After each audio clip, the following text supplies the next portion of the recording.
The first behavior that will kill a PhD, and we do it to ourselves, is self-sabotage. Now, self-sabotage is a really dark, deep-seated issue that a lot of very successful people have to kind of combat all the time. Now, we may do it by procrastinating, we may do it by not doing certain things, by telling ourselves certain narratives about what we are and who we are, or we may start arguing with people, we may allow our ego to kind of flare up. Whatever it is, it's there ultimately to protect us. Now, during a PhD, there are so many ways that you fail. You fail during your research, you fail during your ideas, you fail during conversations. It is a sort of massive lesson in failure. But by self-sabotaging, what we're doing is protecting ourselves from that failure by literally just not doing the thing that could cause failure, but also maybe even taking back a little bit of control. A PhD is very much outside of your control in terms of what works,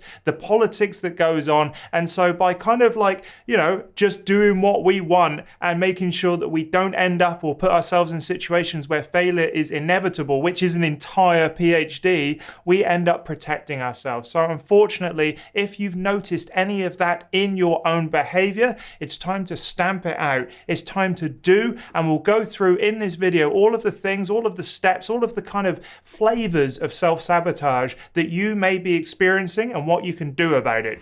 This video is brought to you by my new ebook, The PhD Survival Guide. Go check it out on academiainsider.com. Now, I have put together everything you need to know about thriving and surviving in a PhD, what to do before, during, and after, how to get around all of the academic politics, how to deal with constant criticism. So perfect for today's video. All right, then go check it out. It's currently on sale, and you can also grab yourself my ebook bundle. So go to academiainsider.com. Link is in the description as well. And I'm sure that the valuable information in that ebook will help you during your PhD. Quite often, people that end up in a PhD are skeptical by nature. Now, a healthy amount of skepticism is essentially what allows you to do your research, to do your PhD. You're kind of like going, well, I don't believe this, or I feel like this could be a little bit better. But the problem is that can sometimes snowball, especially when we're feeling down. And what we do is we listen to our negative thoughts about ourselves far more often. Now, there is a very important distinction to make. A healthy skepticism is exactly what you need to do research and your PhD. Pessimism is where it really sort of like hits hard, and it is certainly a behavior that can kill your PhD. Now, during your PhD, you may feel negative about yourself, about your abilities. You may feel like you're a lazy person. You may feel like you're useless, or that your skills don't directly sort of apply to your PhD in research at the moment. All these pessimist, negative thoughts need to be shed. You need to start doing. You need to sort of like, think about the narrative that you're going to tell yourself. And ultimately, some days the voice is going to be very loud, and you do have to kind of just push through it. So remember that skepticism is a very healthy thing to have, and don't let it sort of like spill over. Some of the symptoms that I look for is if I'm particularly negative about research or a person, or I'm starting to feel burnt out, like all of those things start to lead me down a negative kind of downward spiral. And looking after myself, making sure that I change the narratives that I tell myself about my research and myself is very important for lifting myself out of that pessimism. And it attracts people.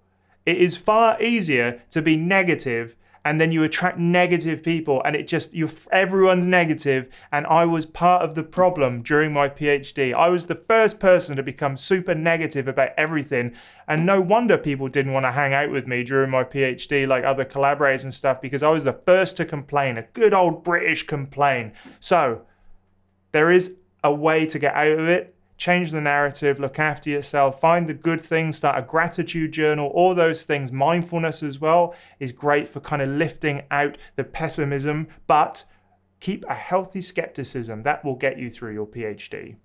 Another behavior that will kill your PhD is not doing stuff. Doing stuff is a PhD, thinking about stuff and then acting on it. Now, we spend far too much time in the thinking stage of our research because it's the easiest thing, and also you can do it while sat at your computer, wherever. You can do it, at home, and you kind of feel like you're a clever person. You're like, oh, I'm, researching in my own mind. This is brilliant. But there is a point where you need to go collect that data. You need to go find those references. You need to go out into the world and get your results. Whatever method you are using throughout your PhD or your research, there is a moment of doing. And I think you should prioritize doing. Don't stop doing. Even simple things like getting into the research environment, the office, the lab, whatever it is, regularly, on time, doing that, being in a place to research is important. Having a stricter routine with yourself during your PhD, I think will pay off. Not acting on advice, not doing the things that people ask of you or think that will work for your PhD is certainly a behavior that can harm your PhD. And ultimately, not looking after yourself when you need it is another way to kill a PhD. So start doing, get out of your mind a little bit more and start doing your research. That is how you end up with a PhD. The last behavior that will kill a PhD is making assumptions. Now, my PhD supervisor, or one of them, was absolutely prone to assuming things wouldn't work. And it was a funny interaction. So one of my co-supervisors would say, well, I don't think this, or make all these assumptions about what would work and not work and why we should do whatever. And always the other PhD supervisor would say, well, hang on, no, that's why we do research.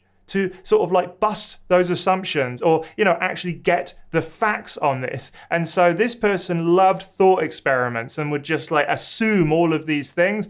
This researcher, this supervisor would always say, get me the data, show me that it doesn't work. And I think making assumptions through your PhD and your research will kill your PhD because you'll just end up sort of not doing the things you think will not work. And therefore you'll never kind of break new ground. There's also assumptions we make about people, what they think about us, how they interact with us. We assume the motivations behind their actions that are often, pretty benign and rubbish, but we put all of this sort of malice into people's actions. These people are busy. Academics are crazy busy people with lots of university admin, with all of the different sort of pressures that are put on them by the university system. It's just crazy. So a lot of the time we assume that something is much worse than it is. Stop assuming, start doing.